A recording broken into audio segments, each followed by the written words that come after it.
Có bao giờ bạn tự hỏi, vì sao chỉ một lời thoáng qua lại đủ khiến tim đập dồn, máu nóng bốc lên, thân mình run rẩy như lửa gặp gió? Vì sao chỉ một ánh nhìn lạnh nhạt lại đủ thiêu sạch những tháng năm tu dưỡng, khiến lòng hóa tro tàn?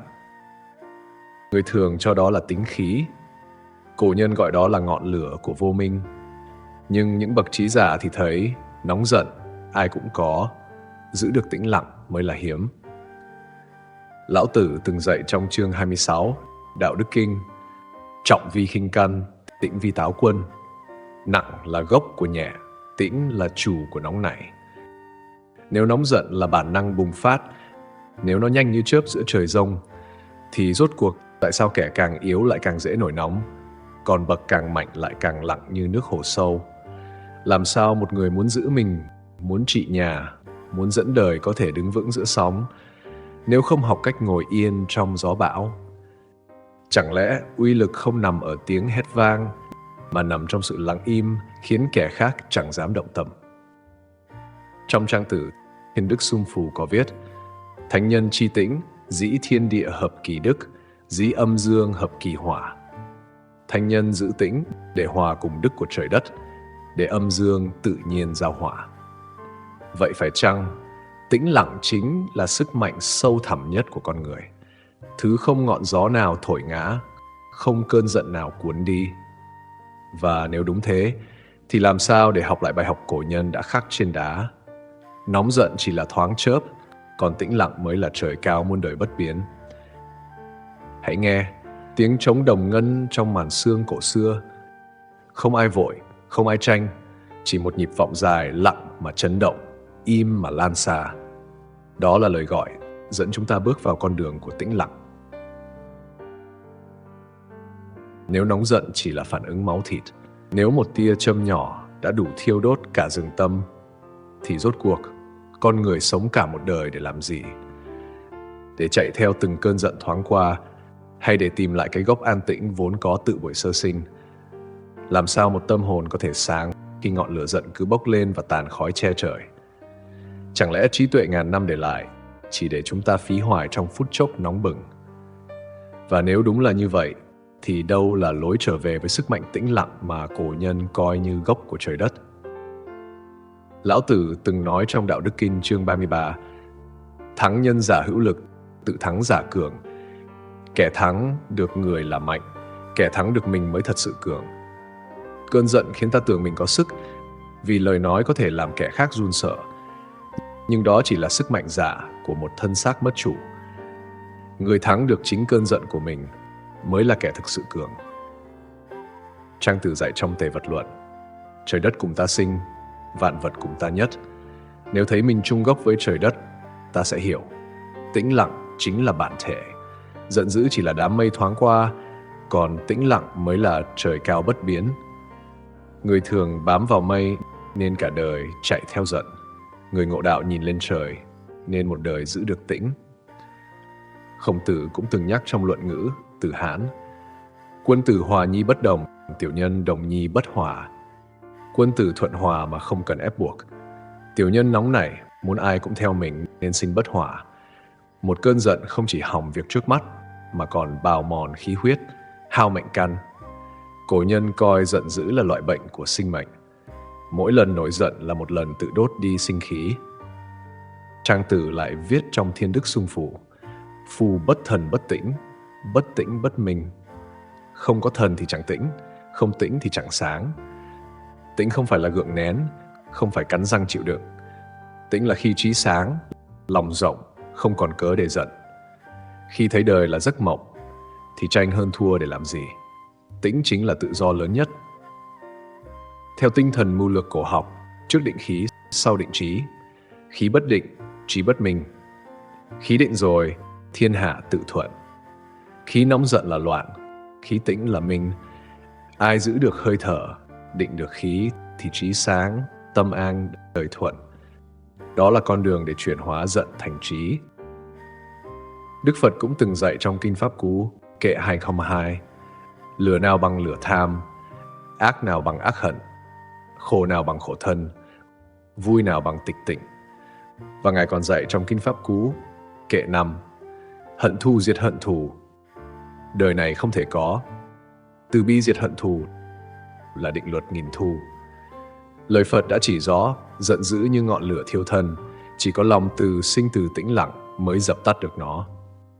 Đây cũng chính là tiếng vọng đồng điệu với Minh Triết Lão Trang, nơi gốc tĩnh lặng nuôi dưỡng sự sáng suốt và an lạc. Nóng giận là cực dương bốc, tĩnh lặng là âm nhu dữ. Nếu chỉ có dương thì bùng phát rồi sớm kiệt, nếu biết nhu thì dưỡng giải, nuôi vững. Lão Tử dạy, chi cường thủ nhu, vi thiên hạ khê. Biết mạnh mà giữ nhu sẽ là suối nguồn của thiên hạ. Người ôm giận là kẻ đốt dương, sớm muộn cũng cạn sức. Người giữ tĩnh là kẻ ôm nhu, nên như nước chảy mãi không khô cạn. Nóng giận là con đường đưa về tử, tĩnh lặng là con đường dẫn về sinh. Một cơn giận có thể làm tóc bạc, tim mỏi, khí huyết loạn. Một phút tĩnh lặng lại có thể nuôi thêm 10 năm thọ mạng. Trong y học cổ, giận hại can khí, hao gân cốt. Tĩnh thì điều dưỡng ngũ tạng, bồi thần, dưỡng khí. Cho nên nóng giận là tiêu hao, tĩnh lặng là sinh dưỡng. Nếu nóng giận là bản năng, nếu tĩnh lặng mới là minh triết, thì rốt cuộc con người muốn chọn đời mình nghiêng về tử hay về sinh? Muốn để hơi thở mỗi ngày là đốm lửa hủy hoại, hay là dòng suối ngầm nuôi sống? Chẳng lẽ lời dạy của ngàn xưa, từ Lão, từ Trang, từ Khổng, từ Đức Phật đã vang rõ mà nay vẫn bị bỏ quên? Và nếu thật sự còn lối thì chỉ cần một lần dừng, một lần thở. Đã có thể thấy, tĩnh lặng chính là con đường bất diệt mà chư Phật và cổ nhân để lại. 1. Nóng giận là ngọn lửa tự thiêu thân, kẻ để nó bùng lên là kẻ tự đốt chính mình. Nếu một đốm lửa có thể thiêu trụi cả rừng, thì một cơn giận nhỏ cũng có thể làm tiêu tan cả một đời. Thân, tâm vốn mong manh, mỗi lần giận dữ là một lần máu sôi, khí nghịch, mạch loạn. Đông y ghi rõ, nộ thương can, giận hại gan, làm tổn khí huyết. Một cơn giận có thể khiến tóc bạc, mắt mờ, thân suy, không phải vì kẻ khác giết mình, mà chính vì ta tự thiêu bằng lửa giận. Trong Kinh Pháp Cú, kệ 202, Đức Phật dạy, lửa nào bằng lửa tham, ác nào bằng ác hận, khổ nào bằng khổ thân, vui nào bằng tịch tỉnh. Sân hận như lửa cháy rừng, một khi bùng lên thì thiêu rụi tất cả công đức, cũng như lửa dữ trong chốc lát đốt sạch rừng cây đã vun trồng bao năm. Không chỉ thân thể bị hại, nóng giận còn phá vỡ những gì con người gây dựng trong quan hệ và đời sống. Bao nhiêu gia đình tan vỡ chỉ vì một lời nặng lúc giận. Bao nhiêu bằng hữu lìa nhau chỉ vì một ánh nhìn bất mãn. Một cơn nóng nảy có thể khiến cha con trở mặt, anh em phân ly, bằng hữu hóa thù. Khổng Tử từng dạy học trò, một niệm sân quên cả đạo. Người để giận dẫn dắt thì lời nói chẳng còn nhân, hành động chẳng còn lễ. Tâm bừng cháy, lý trí mờ đi, kết cục chỉ còn hối tiếc. Ngược lại, cổ nhân chỉ ra rằng tĩnh lặng là thứ dập được ngọn lửa ấy, như nước ngầm thấm vào tro than, khiến đất lại có thể nuôi lúa mới. Trong Đạo Đức Kinh, chương 26, Lão Tử dạy, trọng vi khinh căn, tĩnh vi táo quân. Ý kinh hiển lộ, vạn vật muốn bền phải giữ gốc nặng, kẻ trị thiên hạ muốn vững phải lấy tĩnh làm chủ. Tĩnh thắng nóng, như núi giữ đất, như gốc giữ cảnh. Người giữ tĩnh thì tâm có chủ, lời có gốc, hành có căn. Không chỉ tránh khỏi bệnh thân mà còn giữ được tình thân, sự nghiệp, mệnh căn. Kẻ buông nóng thì tâm loạn, lời loạn, hành loạn, cuối cùng thân tâm đều tán. Thanh tĩnh vì thế là phép chính cho thiên hạ. Có câu chuyện từ thời Đức Phật còn tại thế. Một hôm, một người Bà La Môn đến mắng chửi Ngài. Đức Phật lặng im, nét mặt từ hòa, không một lời đáp trả. Khi người kia chửi mãi không thấy phản ứng, mới hỏi, Ngài không giận sao? Đức Phật mỉm cười, nếu ông mang quà đến mà ta không nhận, thì quà ấy thuộc về ai? Người kia chợt ngộ, cúi đầu lui về. Đây là minh chứng hùng hồn, giận dữ chỉ tồn tại khi có kẻ tiếp nhận. Giữ tĩnh thì lửa giận tự diệt, không cần tranh, không cần thắng. Vậy, hậu quả của nóng giận không chỉ ở nơi thân thể suy tàn, quan hệ gãy vỡ, tâm trí mù mịt, mà còn ở chỗ nó cắt lìa con người khỏi gốc tĩnh lặng, vốn là sức mạnh dưỡng mệnh, dưỡng trí, dưỡng đức. Và lợi ích của tĩnh lặng lại hiển lộ. Một phút im, giữ được thân tâm, một lần nhẫn giữ được gia đình, một hơi thở bình giữ được trọn đời. 2. Tĩnh lặng là gốc sáng suốt. Người thắng được nóng giận thì trí tuệ như gương trong, thấy rõ muôn việc. Nếu nóng giận là lửa làm mờ mắt thì tĩnh lặng chính là nước trong rửa sạch bụi mù. Người đang giận không còn thấy sự thật, chỉ thấy bóng méo trong lửa. Khi lửa tắt, khói tan, mới biết mình đã chém nhầm vào hư không. Lão Tử từng dạy trong Đạo Đức Kinh chương 45: thanh tĩnh vi thiên hạ chính. Thanh tĩnh là phép chính của thiên hạ. Tâm có tĩnh thì sự vật tự trở nên rõ ràng. Tâm còn loạn thì việc gì cũng lệch lạc. Theo dụ ngôn, chiếc thuyền rỗng, một ẩn dụ hiện đại lấy cảm hứng từ tinh thần Trang Tử, có kể: một người đang chèo thuyền bị chiếc thuyền khác đâm vào. Nếu thấy trên thuyền kia có người, anh ta liền nổi giận mắng chửi. Nhưng nếu thuyền trống thì chẳng còn ai để giận. Ý dụ rằng, giận dữ không do sự việc mà do tâm mình chấp. Khi tâm buông chấp, thấy mọi sự như chiếc thuyền rỗng, cơn giận tự tan. Ấy chính là trí tuệ của tĩnh lặng.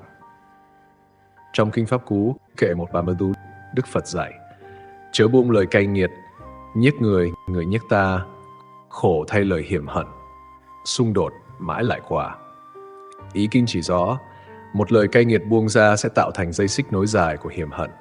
Người giữ tĩnh thì lời ác rơi xuống như nước chạm lá sen, không lưu dấu. Ngược lại, ôm giận trong lòng thì tự mình gánh lấy nặng nề, chẳng khác kẻ vác đá trên vai mà muốn bước thong dong. Theo Sử Ký, Quản Yển liệt truyện của Tư Mã Thiên. Quản Trọng thuở trẻ nghèo khó, nhiều lần thất bại, thường bị Bảo Thúc Nha trách mắng và bị người đời chê bai. Nhưng ông không nổi giận, cũng không tuyệt giao, mà giữ trọn tình bạn. Về sau, chính nhờ sự thấu hiểu và lòng tĩnh nhẫn ấy, tình giao hảo trở nên lớn lao. Khi Quản Trọng được Tề Hoàn Công trọng dụng, ông trở thành hiền tướng, giúp nước Tề xưng bá chư hầu. Nếu khi xưa một phút nóng giận làm tan vỡ tình bằng hữu, hẳn sự nghiệp và cả thiên hạ Tề đã không còn. Một phút giận có thể đánh mất người tri kỷ. Một lần tĩnh có thể giữ được minh triết cho cả thiên hạ. Nóng giận khiến trí tuệ tắt lịm như đèn bị gió thổi. Tĩnh lặng làm trí sáng lên như đêm trăng chiếu vào hồ nước phẳng. Người biết giữ tĩnh, lời nói sẽ thấu suốt, quyết định sẽ chuẩn xác, gia đình sẽ bền vững, sự nghiệp sẽ an hòa. Vậy, tĩnh lặng không chỉ là đạo hạnh, mà còn là trí huệ thực dụng. Nó không chỉ nuôi dưỡng tâm linh, mà còn giữ gìn mọi mối quan hệ và dựng xây bền vững cho đời. Nóng giận là con đường của mù lòa, tĩnh lặng là con đường của sáng suốt. 3. Nóng giận phá nát huyết mạch gia đình và xã hội. Tĩnh lặng là sức mạnh giữ hòa khí, nối dài nhân luân. Nóng giận không chỉ hại thân và làm mờ trí, nó còn như lưỡi dao chém thẳng vào mối dây huyết nhục. Một lời nói giận dữ có thể khiến vợ chồng chia lìa, anh em đoạn tuyệt, cha con xa cách. Cái hậu quả của một cơn giận đôi khi kéo dài cả đời người, hối hận muộn màng, nhưng chẳng bao giờ vá nổi vết nứt. Trong Luận Ngữ Lý Nhân, Khổng Tử dạy: phu tử chi đạo, trung nhi dĩ hòa. Đạo của bậc làm thầy, làm cha chính là trung chính và giữ hòa khí. Và trong Trung Dung, Khổng Tử viết: hỉ nộ ai lạc chi vị phát vị chi trung, phát nhi giai trung tiết vị chi hòa. Hỉ, nộ, ai lạc chưa phát gọi là trung, phát mà hợp tiết độ gọi là hòa. Ý rằng đạo của thánh nhân cốt ở trung và thứ, cũng tức là giữ cho cảm xúc an tĩnh, khi phát khởi đều hợp tiết độ mới thành hòa. Nếu nóng giận thường xuyên hiện diện trong gia đình thì hỏa bị phá, con cái lớn lên trong khí độc, tình thân trở thành gánh nặng. Một nhà không hỏa thì xã hội chẳng yên. Theo Sử Ký Hạng Vũ Bản Kỷ, bá vương Hạng Vũ tính tình nóng nảy, đa nghi, nhiều lần bỏ ngoài tai lời can của quân sư Phạm Tăng, người được tôn xưng là Á Phụ. Uất hận vì lời nói chẳng được nghe, Phạm Tăng bỏ quân mà đi, rồi mất dọc đường. Kể từ đó, Hạng Vũ mất đi cánh tay trí lược, thế lực suy tàn. Cuối cùng, đại nghiệp tan vỡ, chính ông cũng phải tự vấn ở Ô Giang. Đây là minh chứng bi thương. Chỉ một niệm nóng giận và nghi kỷ cũng đủ khiến một bậc anh hùng đánh mất cả tình nghĩa lẫn quốc mệnh. Trái lại, tĩnh lặng có sức mạnh hàn gắn, giữ trọn gia đạo. Theo Sử Ký Ngũ Đế Bản Kỷ của Tư Mã Thiên, Vua Nghiêu nhường ngôi cho Thuấn, không vì huyết thống mà vì đức hạnh. Thuấn từ nhỏ bị cha mẹ bạc đãi, anh em nhiều lần mưu hại, có khi còn toan giết. Nhưng ông vẫn giữ trọn hiếu thuận, không oán trách, không chống trả, lòng hòa thuận chẳng đổi. Chính sự nhẫn tĩnh ấy đã cảm hóa gia đình, khiến mọi người dần thay đổi.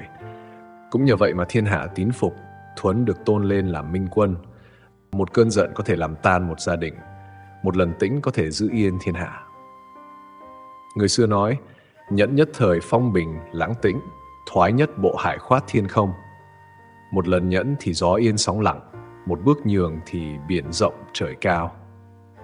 Tĩnh lặng không phải yếu hèn, mà chính là gốc sức mạnh.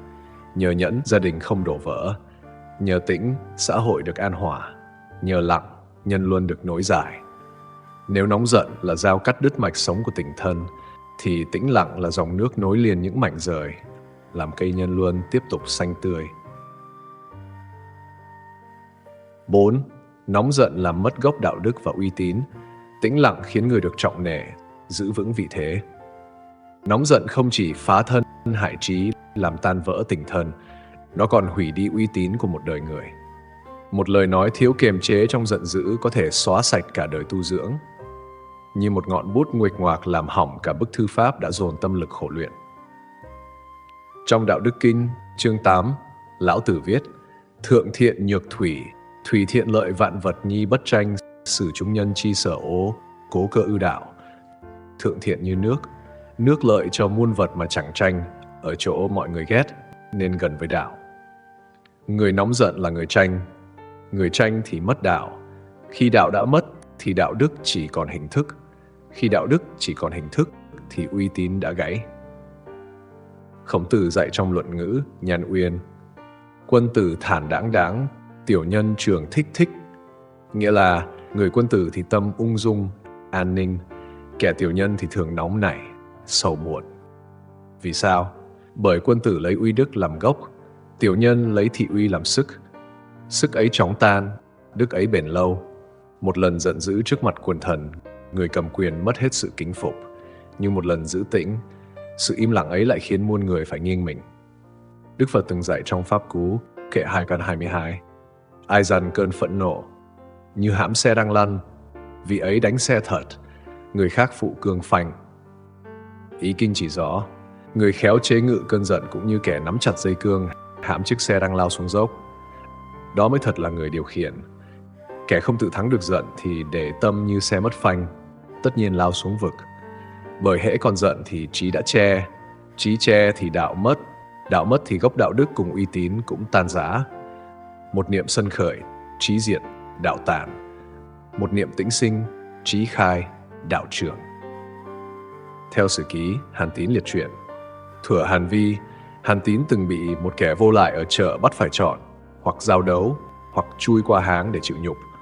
Người thường hẳn đã nổi giận đánh trả, liều mạng nơi ngõ chợ. Nhưng Hàn Tín nhẫn nhục chui qua, chịu tiếng chê cười, để giữ lấy thân. Chính nhờ một niệm tĩnh lặng ấy, ông còn cơ hội đi tiếp. Về sau nhờ trí mưu và công lao, ông được Lưu Bang phong làm đại tướng, cầm quân định thiên hạ.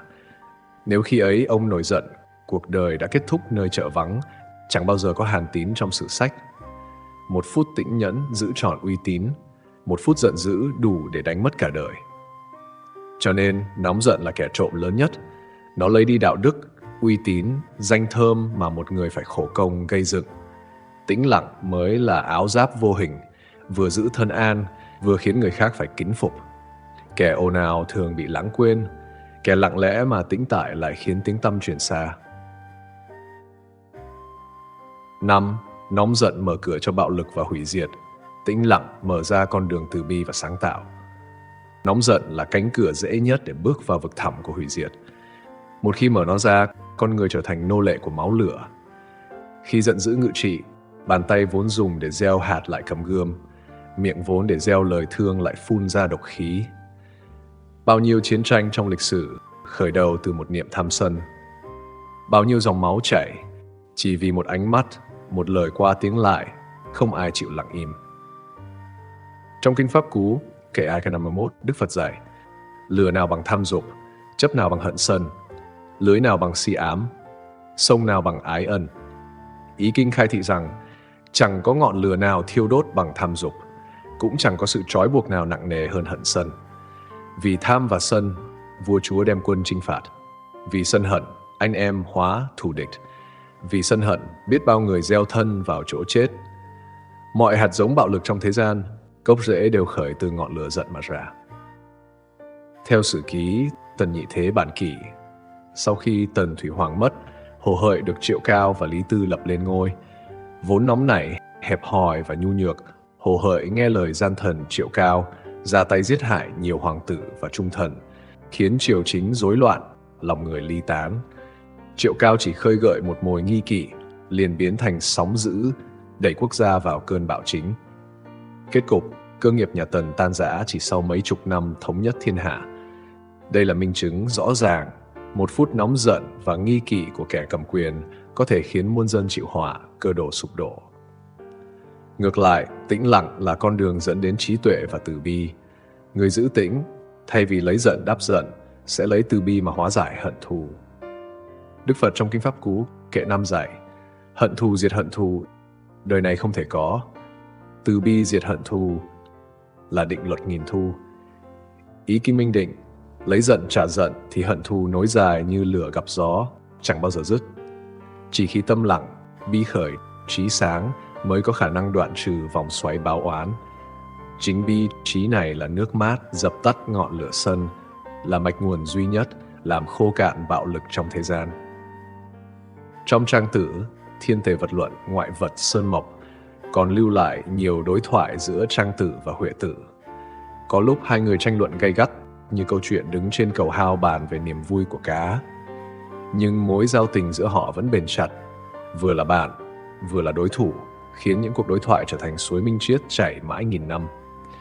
Nếu để nóng giận làm đứt đoạn, hẳn họ đã thành kẻ thù, và những đối thoại bất hủ ấy đã chẳng còn truyền đến hậu thế. Một phút giận, tri kỷ thành thù; một phút tĩnh, thù hóa bạn, và từ đó sinh ra minh triết. Tĩnh lặng cũng là nền của sáng tạo. Trong Đạo Đức Kinh chương 6, Lão Tử viết: Cốc thần bất tử, thị vị huyền phẩm. Tinh thần nơi thung lũng trống rỗng chẳng bao giờ diệt, đó gọi là gốc huyền diệu. Ý kinh chỉ rõ, nơi trống rỗng tĩnh lặng, sinh khí không dứt là nguồn mạch của vạn pháp. Chính trong khoảng lặng ấy, con người mới nghe được tiếng thì thầm của đạo, mới nảy sinh thi ca, nghệ thuật, phát minh. Người nóng giận thì tâm cạn như giếng khô, càng khua càng đục. Người tĩnh lặng thì tâm rộng như thung lũng, càng rỗng càng sinh vô tận. Nếu nóng giận mở đường cho hủy diệt, thì tĩnh lặng khai lối cho từ bi, trí tuệ, sáng tạo. Nếu nóng giận làm thế giới co hẹp trong lưỡi gươm, thì tĩnh lặng làm thế giới mở rộng trong bàn tay gieo hạt từ bi và trí tuệ đại đồng. Có khi nào bạn thấy chỉ một niệm sân vừa bùng mà cả ngực như có lửa bốc, hơi thở gấp gáp, tim đập dồn, lời nói lao ra như mũi tên không thể thu hồi. Trong khoảnh khắc đó, thân tâm chẳng còn thuộc về chính mình, mà như chiếc xe mất phanh lao xuống dốc.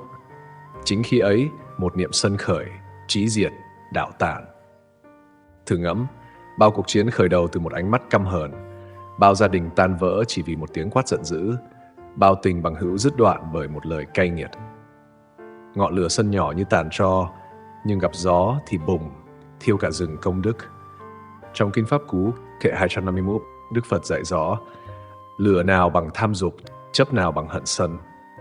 Thật vậy, chẳng ngọn lửa nào trong thế gian có thể thiêu cháy nhanh và dữ bằng ngọn lửa giận. Nhưng cũng trong chính hơi thở ấy, nếu dừng lại, để tâm lắng xuống như hồ thu không gợn, thì một điều kỳ diệu xảy ra. Trí sáng, lòng rộng, từ bi khởi. Một niệm tĩnh sinh, trí khai, đạo trưởng. Trong giây phút tĩnh lặng ấy, bao nhiêu hận thù không còn nơi bám. Lời nặng nề bay qua mà chẳng để lại vết. Tâm người chạm vào hư không, lại thấy mình hòa cùng trời đất. Lão Tử trong Đạo Đức Kinh từng dạy, tĩnh vi táo quân, tĩnh là chủ của nóng nảy. Khi tĩnh, ta làm chủ bản thân, làm chủ cơn giận, làm chủ cả vận mệnh. Không còn bị sân dẫn đi, mà chính tĩnh lặng dẫn ta về gốc. Trang Tử cũng nói trong Đức Xung Phù, thánh nhân chi tĩnh, dĩ thiên địa hợp kỳ đức. Khi giữ tĩnh, chẳng những tự an mà còn đồng hòa với âm dương, khí tượng, đức trời đất. Hãy hình dung, ngọn lửa giận như sấm sét xé nát bầu trời, còn tĩnh lặng là trăng rằm soi sáng đêm dài. Sấm nổ rồi tan, trăng vẫn chiếu ngàn năm. Một hơi thở sân đủ để tạo nghiệp, một hơi thở tĩnh đủ để giải nghiệp. Chính trong khoảnh khắc ngắn ngủi đó, con người có thể rẽ ngã, một bên là đổ vỡ, một bên là an hòa. Ấy chính là điểm giao, nơi tâm người bị chạm mạnh nhất.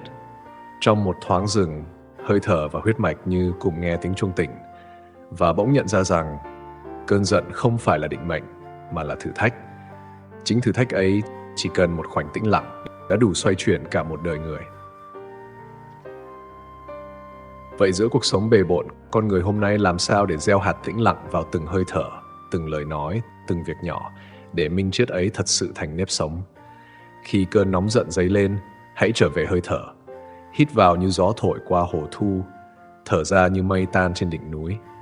Một hơi tĩnh đủ dập lửa, như nước mưa rơi xuống tro tàn. Trong lời nói, bao nhiêu cay nghiệt cũng chỉ như lá khô rơi xuống mặt hồ tĩnh lặng. Nếu hồ còn động, sóng sẽ dội, lá sẽ nổi. Nhưng nếu hồ đã lặng, lá tự chìm, chẳng lưu dấu. Người biết tĩnh, lời nói không còn để làm tổn thương, mà để làm thuốc chữa lành. Giữa mái ấm, cơn giận như đốm lửa trong căn nhà gỗ, một lần bùng lên có thể thiêu rụi cả nền móng. Nhưng sự tĩnh lặng lại như ngọn đèn dầu trong đêm, tuy nhỏ bé mà đủ giữ ấm, soi sáng, nối kết tình thân. Như thuở thuở xưa, dẫu bị ngược đãi, vẫn giữ lòng hiếu thuận mà khiến cả nhà dần chuyển hóa. Một người giữ tĩnh, cả gia đạo được an. Ngoài xã hội, nóng giận thường làm gãy đổ cầu dao, cắt đứt lộ trình. Nhưng tĩnh lặng lại như cây cổ thụ đứng giữa bão, dễ ăn sâu, thân không nghiêng, tán vẫn che mát cho người.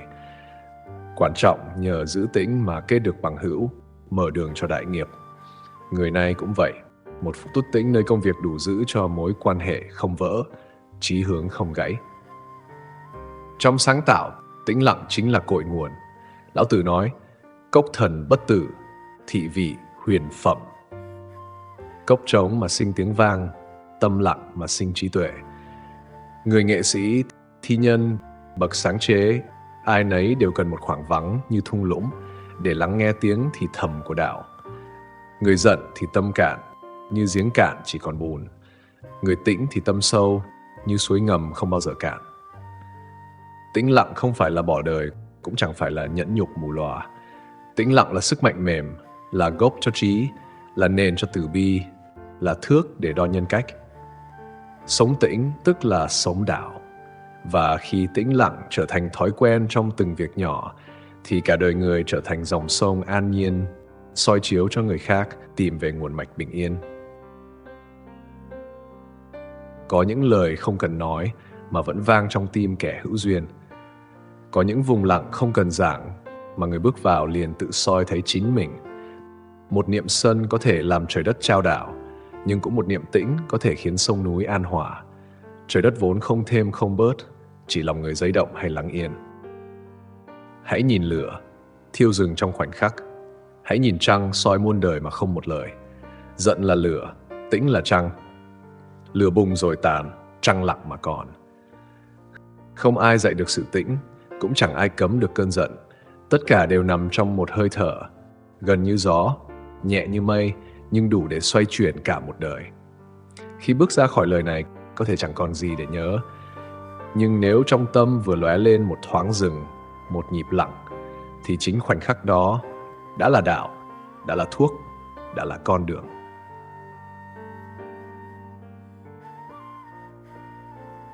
Khi một câu chuyện khép lại, đó không phải là dấu chấm hết, mà là cánh cửa lặng lẽ mở ra, dẫn lối ta bước vào một tầng sâu khác của hiện hữu. Cảm ơn bạn đã lặng thầm đồng hành cùng ngẫm đến cùng. Bởi đôi khi, chỉ cần một phút tĩnh lặng thật sự cũng đủ để rung chuyển và thay đổi, không chỉ một đời người. Ngẫm đến cùng, nơi mỗi con chữ không chỉ để nghe, mà để cảm nhận bằng trái tim, chiêm nghiệm bằng trí tuệ và tỉnh thức trong thinh lặng.